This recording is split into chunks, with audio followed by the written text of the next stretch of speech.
Boa noite, a graça e a paz do nosso Senhor Jesus Cristo. Nós estamos aqui mais uma vez, através do canal da Igreja Batista Caraguá, no YouTube, para a transmissão desta mensagem.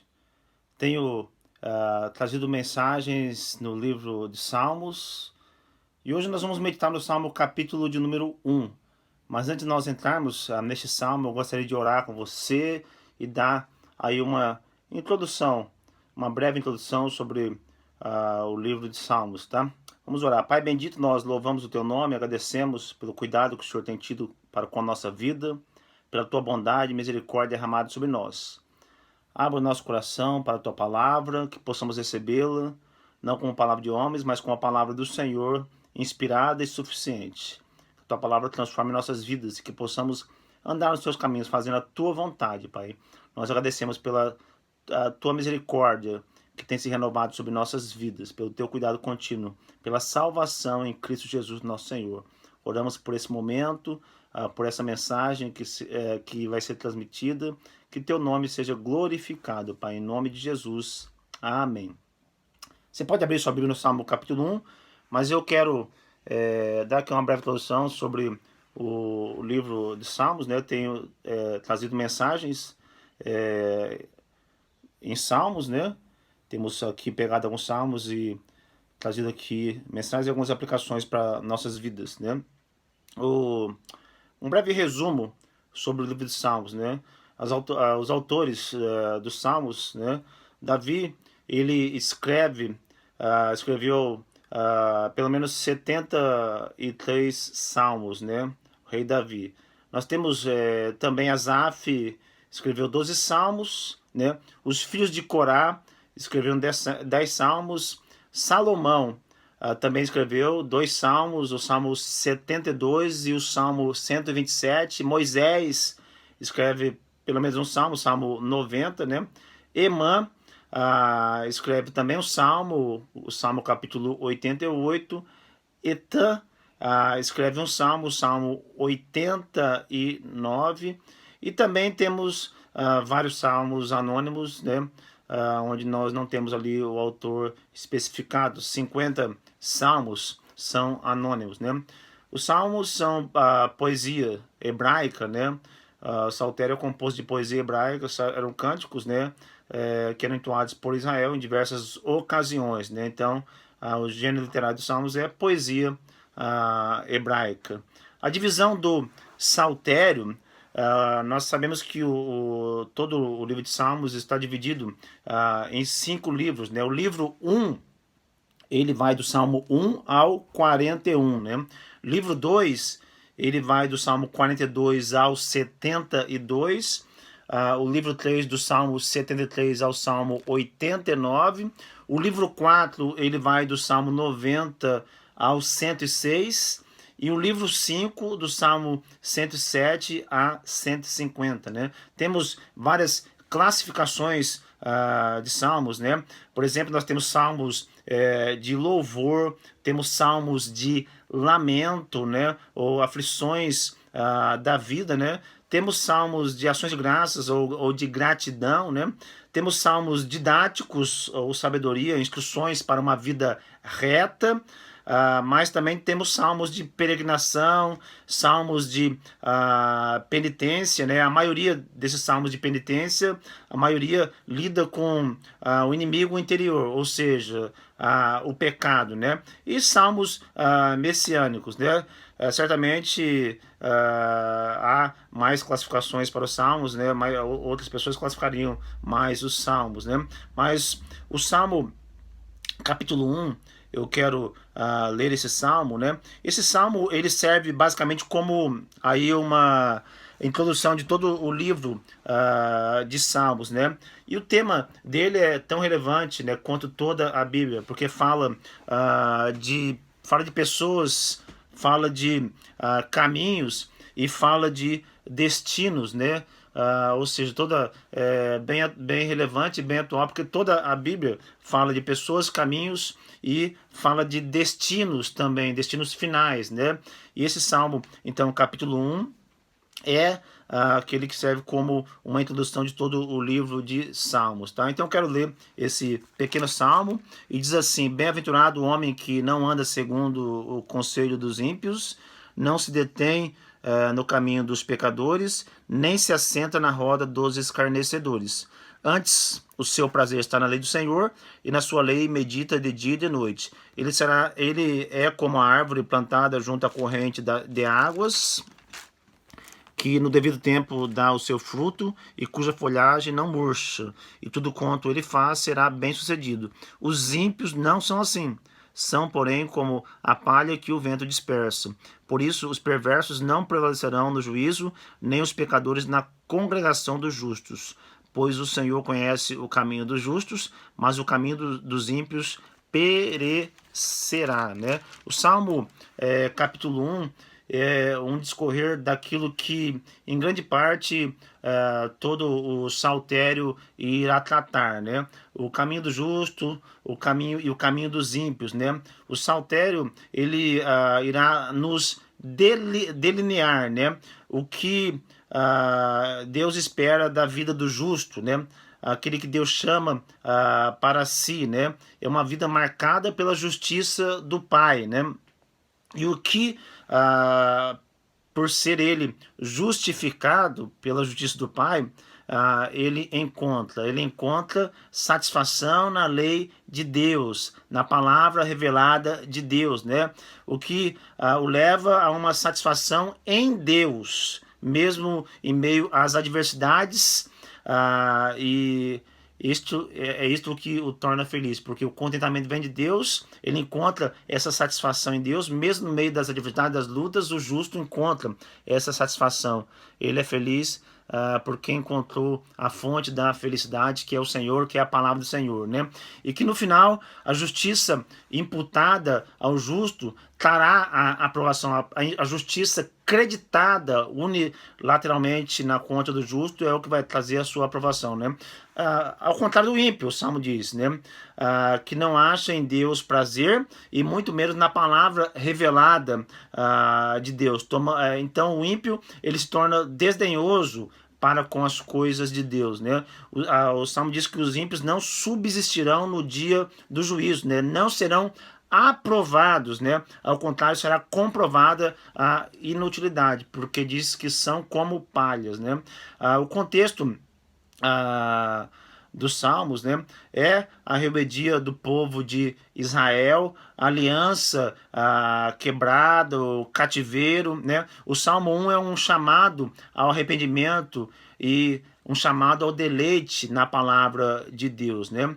Nós podemos olhar para esse salmo e estruturar esse salmo da seguinte forma, né? Versículo 1 ao 3 vai falar sobre o deleite do justo na palavra e os seus resultados, né? O versículo 4 a 6 vai falar sobre o justo juízo do ímpio é decretado, né? Então nós podemos estruturar dessa forma. Eu queria pensar um pouco com os amados sobre a seguinte proposta, né? O justo vivendo satisfeito em Deus por causa da justiça proveniente de Deus a ele, ele vai então se deleitar na palavra de Deus, enquanto o ímpio na sua rebeldia deliberada sofrerá o justo juízo da parte de Deus. Eu quero repetir essa proposta para que nós possamos olhar para ela então nos próximos minutos, né? O justo vivendo satisfeito em Deus por causa da justiça proveniente de Deus a ele se deleitará na palavra de Deus, enquanto o ímpio na sua rebeldia deliberada sofrerá juízo justo da parte de Deus, né? Agora a pergunta é: como viver uma vida plenamente satisfatória em Deus, né? Ou a Deus, né? Como viver essa vida satisfatória a Deus? Como encontrar contentamento nele, né? Quais são as chaves para que nós possamos encontrar esse contentamento nele, né? Primeiro, nós vamos ver, primeira chave, encontre prazer na lei do Senhor. Versículo 1 a 3, eu quero ler novamente, diz assim: bem-aventurado o homem que não anda segundo o conselho dos ímpios, não se detém no caminho dos pecadores, nem se assenta na roda dos escarnecedores. Antes o seu prazer está na lei do Senhor, e na sua lei medita dia e de noite. Ele é como uma árvore plantada junto à corrente de águas, que no devido tempo dá o seu fruto e cuja folhagem não murcha, e tudo quanto ele faz será bem sucedido. Então, primeira chave para nós encontrarmos contentamento nele, né? Para nós vivermos uma vida satisfatória a ele, né? Encontre prazer na lei do Senhor, né? A pergunta é: quais são as provas que você tem prazer, né? Na lei do Senhor, que o justo tem prazer na lei, na palavra revelada de Deus. Primeiro, o versículo diz que quem encontra prazer na lei do Senhor, ele não vai encontrar prazer na roda dos escarnecedores, né? Não segue o conselho dos ímpios, porque tem um conselho melhor, né? Tem um conselho que abrange toda a vida, a palavra do Senhor, né? Então, a prova de que o justo encontra prazer na lei do Senhor, primeiro, ele não segue o conselho dos ímpios. Versículo 1. Bem-aventurado, feliz, mais que feliz o homem que não anda segundo o conselho dos ímpios, né? Ele coloca esse homem como mais que feliz, bem-aventurado, né? Abençoado aquele que não anda segundo os conselhos dos ímpios, né? Essa é a prova, uma das provas de que de fato ele encontrou prazer na lei de Deus, que ele tem na lei de Deus tudo aquilo que ele necessita para a sua vida. Em segundo lugar, ele não se detém no caminho dos pecadores, o versículo diz, ele não se assenta e não se detém no caminho dos pecadores, não fica preso aos caminhos dos pecadores, aquilo não o prende, né? Porque ele encontrou algo que de fato dirige a vida dele, algo que de fato dá um sentido para a vida dele, a palavra de Deus, a lei do Senhor, né? Terceiro lugar, porque ele a prova de que realmente esse justo encontra prazer na lei do Senhor é que ele não se assenta na roda, não se ajunta aos que se escarnecem, aos que zombam, aos que menosprezam Deus e a sua palavra, né? Ele não então se ajunta aos escarnecedores, né? Agora a pergunta é: o que leva a não participar das coisas que são odiosas a Deus? O que o leva a não participar dessas coisas? Né? Essa é a pergunta. O que leva o justo a não participar desses conselhos, a não se deter no caminho dos pecadores, a não se assentar na roda dos escarnecedores? Né? O versículo 2 vai responder. Ele diz: antes, né? Ao contrário, o seu prazer está na lei do Senhor, né? E na sua lei medita de dia e de noite. Então há aqui uma comparação, né? Há aqui um paralelismo, né? Então o seu prazer não está no conselho dos ímpios, não está na roda dos escarnecedores, mas ao contrário, o seu prazer está na lei do Senhor, porque ele tem prazer na lei do Senhor, então ele medita dia e noite, né? O que leva o justo a não se associar a essas coisas, a não participar dessas coisas que são odiosas a Deus, é ele ter gozo, ter alegria na palavra do Senhor, é meditar nela deleitosamente, é desejar a palavra de Deus como algo de fato que vai suprir todas as necessidades, né? Ela é suficiente para tudo nas nossas vidas, né? Desejar e procurar viver integralmente na palavra, não parcialmente na palavra, né? Quais são as provas concretas de que, de fato, alguém vive através ou por meio da palavra, né? Quais são as provas? Versículo 3 vai dizer: ele é como a árvore plantada junto às correntes de água. Está falando do justo ainda, né? Daquele que não se assenta, não se detém no caminho dos pecadores, né? Ele encontra prazer na lei do Senhor. O versículo 3 vai falar o resultado de tudo isso, a prova concreta de que, de fato, alguém está vivendo para o Senhor, né? Alguém está encontrando prazer na lei do Senhor, é os frutos, Porque o versículo 3 vai falar de frutos, né? Nós vamos observar o que? A vitalidade, a vida, a frutificação é a maior prova de que alguém de fato está sendo absolvido pela palavra, que a palavra de Deus está absolvendo a vida de alguém, né? A palavra de Deus está habitando ricamente naquela pessoa, né? Então, nós vamos encontrar vitalidade. Ele será como uma árvore plantada junto às correntes de água, né? Nós observamos o que? Um sinal de vitalidade. A boa árvore dá bons frutos, né? A boa árvore dá bons frutos, mas a árvore má dá más frutos. A boa árvore, ela está na fonte, ela absorve do lugar certo, né? Ela absorve do lugar certo. A segunda prova de que alguém de fato vive através ou por meio da palavra, não só a vitalidade, a vida, mas o versículo 3 vai dizer que há a bênção proveniente da obediência, que no devido tempo dá o seu fruto, e cuja folhagem não murcha, e tudo quanto ele faz será bem sucedido. Então, nós temos a certeza de que estamos na fonte, na palavra, estamos em Deus, buscando nele, e por isso essa árvore, então, ela tem vitalidade e ela desfruta das bênçãos do Senhor. Esse justo desfruta no devido tempo, dá o seu fruto, né? Cuja folhagem não murcha, e tudo quanto faz será bem sucedido. A bênção proveniente da obediência, né? Como viver uma vida plenamente satisfatória a Deus, né? Como encontrar contentamento nele? Quais são as chaves? A primeira chave para nós encontrarmos isso é encontre prazer na lei do Senhor, né?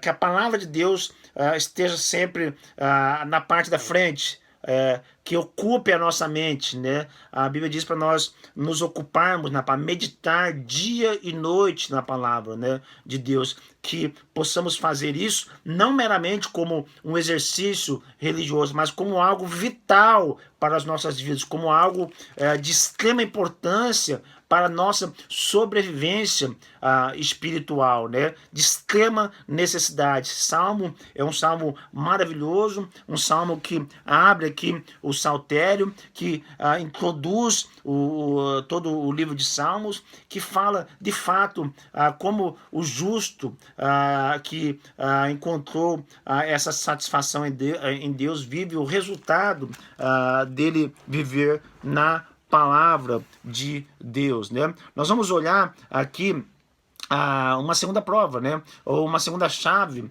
de que de fato alguém encontrou contentamento nele, em Deus, né? O justo vivendo satisfeito em Deus por causa da justiça proveniente de Deus, a ele se deleitará na palavra de Deus, enquanto o ímpio, na sua rebeldia deliberada, sofrerá o juízo justo da parte de Deus. A segunda chave de alguém que encontrou contentamento em Deus, que está vivendo uma vida satisfatória em Deus, né? Nós temos aqui uma segunda chave, e nós, olhando para esse texto, nós vemos que nós podemos descansar e saber que o justo juízo dos ímpios é decretado, né?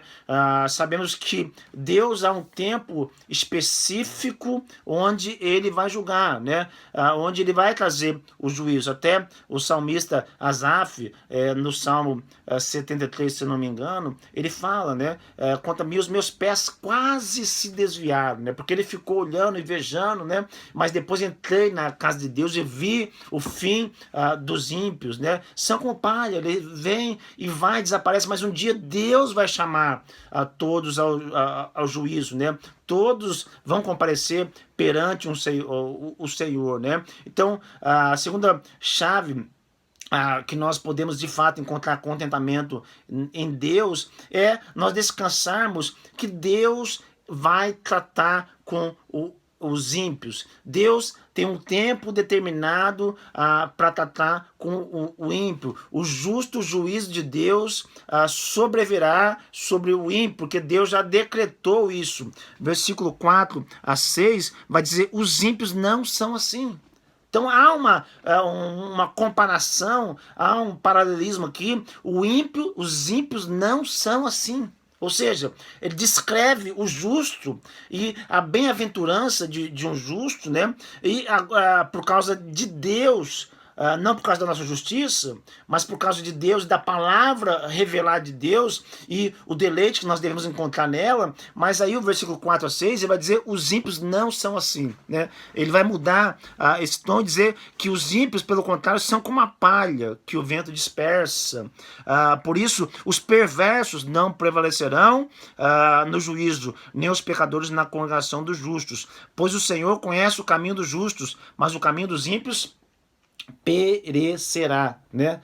O apóstolo Paulo, em 2 Tessalonicenses, capítulo 1, versículo 9 e 10, ele nos diz o seguinte sobre os ímpios: estes sofrerão penalidade de eterna destruição, banidos da face do Senhor e da glória do seu poder, quando vier para ser glorificado nos seus santos e ser admirado em todos os que creram naquele dia, né?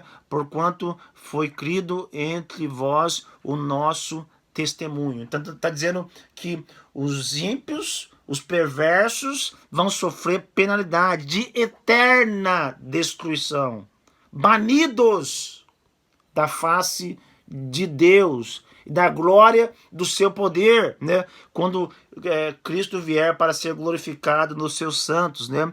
E admirado por todos aqueles que creram, né? Naquele dia, né? Naquele dia, porquanto tem crido entre vós o nosso testemunho, né? Então, nós não devemos ter inveja dos ímpios, nós não devemos cobiçar aquilo que os ímpios têm. O texto diz: os ímpios não são assim. Ou seja, o que o salmista está dizendo é que os ímpios não gozam de um relacionamento pessoal com Deus. É que os ímpios não possuem vida eterna. Os ímpios não participam das bênçãos dos justos. Os ímpios não têm deleite na palavra de Deus. Os ímpios não vão ter a vitalidade espiritual que o justo tem por causa da justiça do justo Senhor Jesus Cristo, né? Que foi imputada a nós. E como então são os ímpios, né? E como são? O texto diz: são como a palha, né? A palha aqui é aplicado aquilo que é frágil, é sem valor e que serve apenas para ser jogado fora ou queimado, né? Ali, né? É frágil, sem valor. Nós podemos descrever também como refúgio, né? Os ímpios não são assim, são como palha, né? Uma imagem comum aqui no Antigo Testamento, extraída da época das colheitas, né? Eles tiravam ali o trigo e a palha, o vento dispersava. Palha não tinha o proveito. Eles queria de fato o trigo, né? São destinados ao juízo, né? Todo aquele que não tem o filho não tem a vida. Todos aqueles que negam o filho permanecem debaixo da ira de Deus, né? Porque rejeitam o único meio para a sua justificação, que é Cristo Jesus, crucificado e ressurreto, né? São como palha, são destinados ao juízo. O versículo 5 diz: não prevalecerão no juízo, nem os pecadores na congregação dos justos. Não serão aprovados diante do julgamento, diante do tribunal de Deus. Não passarão pelo crivo do juízo, que terá como norte a palavra revelada de Deus. Serão reprovados por causa da sua rebeldia deliberada contra Deus, né? O Salmo 1, Salmo capítulo 1, é um salmo que mostra isso. Pessoas, como todo o saltério, como toda a Bíblia, né? Pessoas e destinos finais, né? Pessoas, fala sobre os caminhos e destino finais, né? Tá aqui, basicamente é o que está sendo dito aqui nesse salmo, né? Pois o Senhor conhece o caminho dos justos, mas o caminho dos ímpios perecerá. Deus conhece o caminho dos justos. Deus sabe quem são eles, né? Mas o texto diz que o caminho dos ímpios vai perecer, ou seja, eles vão sofrer dura penalidade, né? O Salmo capítulo 1, ele aponta para Cristo, né? Porque Deus falou acerca do seu filho amado, né? Lá em Mateus, né? E também esse mesmo versículo encontra paralelo em Isaías 42:1, né? Mateus 3:17, Isaías 42:1, diz: Deus falou acerca de Jesus: Este é meu filho amado, nele me comprazo, em quem tem o prazer ou deleite. É isso que foi o que ouviu-se, né, acerca de Jesus quando veio aquela voz do céu: Este é meu filho amado, né? Nele me deleito, nele me comprazo, né? Nele tenho prazer, né? Então esse salmo aponta para Cristo, porque Deus também tem prazer na vida do justo, né? Deus tem deleite na vida do justo, aquele que vive de fato uma vida reta, íntegra, uma vida que agrade ao Senhor, né? E se nós somos chamados a sermos imitadores de Cristo, o que nos cabe, né? Vivermos uma vida de obediência e regozijo na palavra, que resultarão em bênçãos, né? Por causa da justiça de Cristo, a nós creditada, podemos viver para Deus, porque Cristo cumpriu toda a justiça em nosso lugar. Cristo cumpriu toda a justiça, né? Cristo cumpriu toda a justiça para que nós também pudéssemos viver para o Senhor. Ele foi o nosso substituto, né? Por causa do sacrifício vicário de Cristo, o justo poderá amá-lo e manifestar esse amor em forma de obediência à palavra de Deus, diz lá em João 14:21-26, né? Nós vivíamos no estado de separação e Deus enviou seu Filho para a nossa redenção, né? Para que partilhássemos da justiça de Cristo creditada a nós. Em Cristo, a justiça é acreditada de maneira unilateral a nós. E assim sendo, nós tornássemos seus herdeiros e gozássemos dessa liberdade que nós temos em Cristo, né? Essa liberdade que nos conduz a uma vida piedosa, né? Então, não basta apenas falar eu sou de Deus, né? Nós precisamos, de fato, termos deleites na palavra do Senhor, né? Precisamos ter esse deleite na palavra do Senhor. Não é apenas ler a palavra, mas é ser absolvido por ela, ser embebido por essa palavra, é viver a mesma, ser praticante, não apenas ouvintes da palavra, né? Sabe por que muitas vezes nós não temos prazer na palavra de Deus? É simples, porque somos tão ocupados com nós mesmos que Deus e os seus meios ficam para depois, né? E de fato esse depois nunca chega, né? Então por isso não temos, tão ocupado, estou com a vida tão cheia de coisas que não consigo parar, não consigo orar, eu não consigo meditar, muitas vezes eu estou jogando na conta de Deus. Aí Deus vai entender porque eu preciso tocar a vida para frente, né? Nós precisamos de Deus na nossa vida, nós precisamos não estou tendo tempo de meditar, de orar, né? Eu trabalho demais. Que tal acordar mais cedo e dormir mais tarde, para que você possa ter esse tempo? Que tal remir o tempo, ter sabedoria na administração do teu tempo, para que você possa, de fato, desfrutar desse momento com Deus, né? Por isso, essa é uma das razões, né, que nós não temos prazer na palavra de Deus muitas vezes, porque ocupamos demais com nós mesmos, né? O mundo nos consome tanto que não sobra tempo para sermos consumidos pela palavra de Deus, né? Enquanto não entendermos que a palavra do Senhor é a única fonte que vai nos saciar, é a única fonte confiável para a nossa vida, enquanto não entendemos que através da palavra flui vida e flui vida em abundância.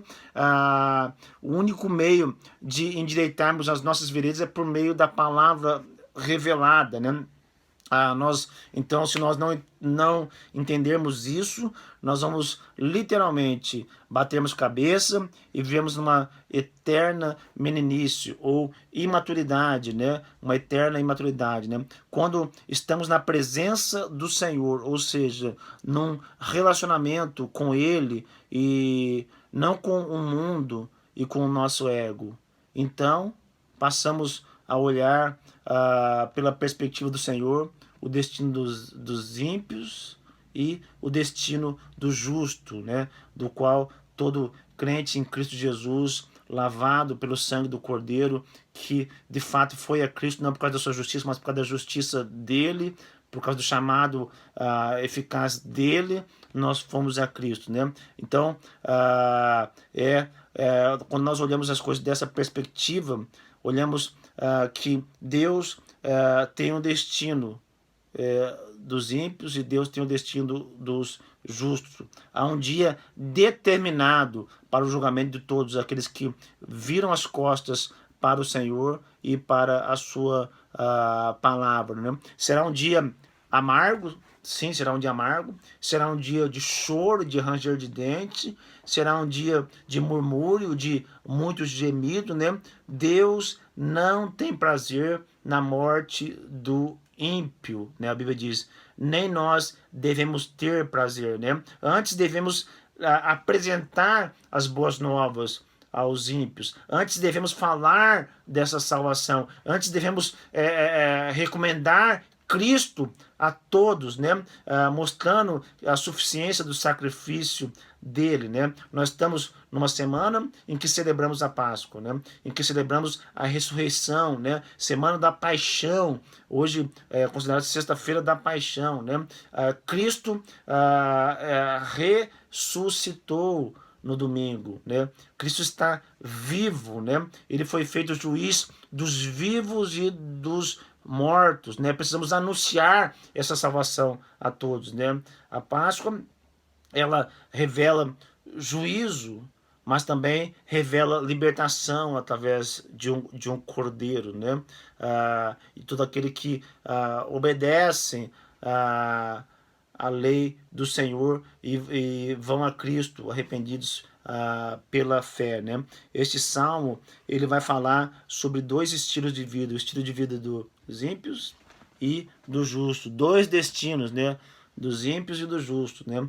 Há dois cursos ou dois estilos de vida, o caminho que conduz à vida e o caminho que conduz à morte, né? E como ter um relacionamento paternal com Deus, através de render-se aos pés do Senhor Jesus, de reconhecê-lo como Senhor e Salvador pela fé. Quando você entende a sua situação de pecador, de separado, de incapaz, não há justiça nenhuma em nós. Nós não podemos, Deus, aqui está a minha justiça. Não, ninguém vai chegar diante de Deus dizendo, Deus, eu tenho minha justiça. Nós não temos justiça. A justiça que temos foi imputada, foi creditada a nós, é a justiça de Cristo, né? Se nós podemos praticar algum ato de bondade, é porque Cristo reina na nossa vida, né? Então, enquanto o homem ele não entender a sua incapacidade, a sua inabilidade e a suficiência do sacrifício de Cristo o que Cristo fez ali na cruz, enquanto não se submeter ao senhorio de Cristo através da palavra, através de submeter-se à palavra de Cristo de maneira obediente, né, por meio de uma vida da absorção da palavra, esconder essa palavra no coração, por meio do arrependimento contínuo, necessidade da graça do Senhor, né? Então essa graça está disponível a todos, né? Esse convite é feito a todos. Vinde a mim, todos vós que estáis cansados e sobrecarregados, eu vos aliviarei. É um convite para a salvação. É um convite para vir para Cristo.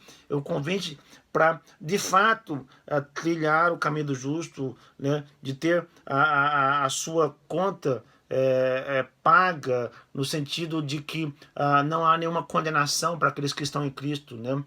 Nada pode nos separar do amor de Deus, né? Porque Cristo pagou o preço por nós, Cristo deu a vida, e o próprio Senhor Jesus disse que aquele que vem a mim de maneira nenhuma lançarei fora. Então temos essa garantia. Que Deus abençoe a sua vida, que você possa olhar para esse salmo e saber que está descrevendo aqui ou a sua vida, se você é um justo, no sentido de ter crido em Cristo como Senhor, como Salvador, ou se você permanece na sua própria justiça, na sua suposta justiça, na justiça que você alega ter, né? E você permanece nas trevas, separado de Deus, e o juízo de Deus está sobre sua vida, e um dia, se você morrer sem Cristo, sem confessá-lo como Senhor, como Salvador, você vai ser separado, você vai ser banido da face de Deus. Que você possa pensar e meditar nessas coisas, tá? Eu quero orar com você neste momento. Pai bendito, nós louvamos o teu nome pela tua palavra que sempre nos traz alegria, a tua palavra que sempre nos confronta, abre os nossos corações, ajuda-nos a entendermos a tua palavra e vivermos a tua palavra, Senhor. Quão bom é poder estar na tua presença, quão bom, Pai, é poder dizer que em Cristo eu sou justificado. A justiça de Cristo foi imputada a mim, foi creditada de maneira unilateral. E eu tenho um relacionamento com o Senhor Salvador. Eu tenho certeza do destino, Pai, da onde eu estou indo, não por causa de mim, não por causa de nenhuma bondade concernente a mim, mas por causa de Cristo, daquilo que Ele fez, da suficiência do sacrifício de Cristo na cruz. Ó Deus, que o Senhor possa trabalhar nos corações das pessoas que vão ouvir essa transmissão. Que o Senhor possa salvar almas, Pai, tirar de uma condição de rebelião para uma condição de bem-aventurança, Senhor. Nós colocamos tudo isso diante de Ti. Em nome de Jesus, Pai, nós oramos agradecidos. Amém. Amém, Senhor. Obrigado. Quero deixar aqui para você, convite para você fazer a inscrição no canal da nossa igreja. Nossa igreja é a Igreja Batista Caraguá, fica localizada na Avenida José da Costa Pinheiro Júnior, número 393, no bairro Travessão, aqui no sul da cidade de Caraguatatuba, né? Tão breve nós voltemos o culto aí, depois do dia 11. Você é o nosso convidado a estar conosco ali, a participar dos cultos que acontecem na nossa igreja, da escola bíblica, dos cursos de quarto, né? E orar pelo nosso trabalho aqui em Caraguatatuba. Nosso canal no YouTube, eu quero deixar aqui, é Igreja Batista Caraguá, com acento agudo no último A, tracinho oficial. Igreja Batista Caraguá, tracinho oficial. Então faça a sua inscrição, divulgue o nosso canal, deixa o seu like ou o seu dislike.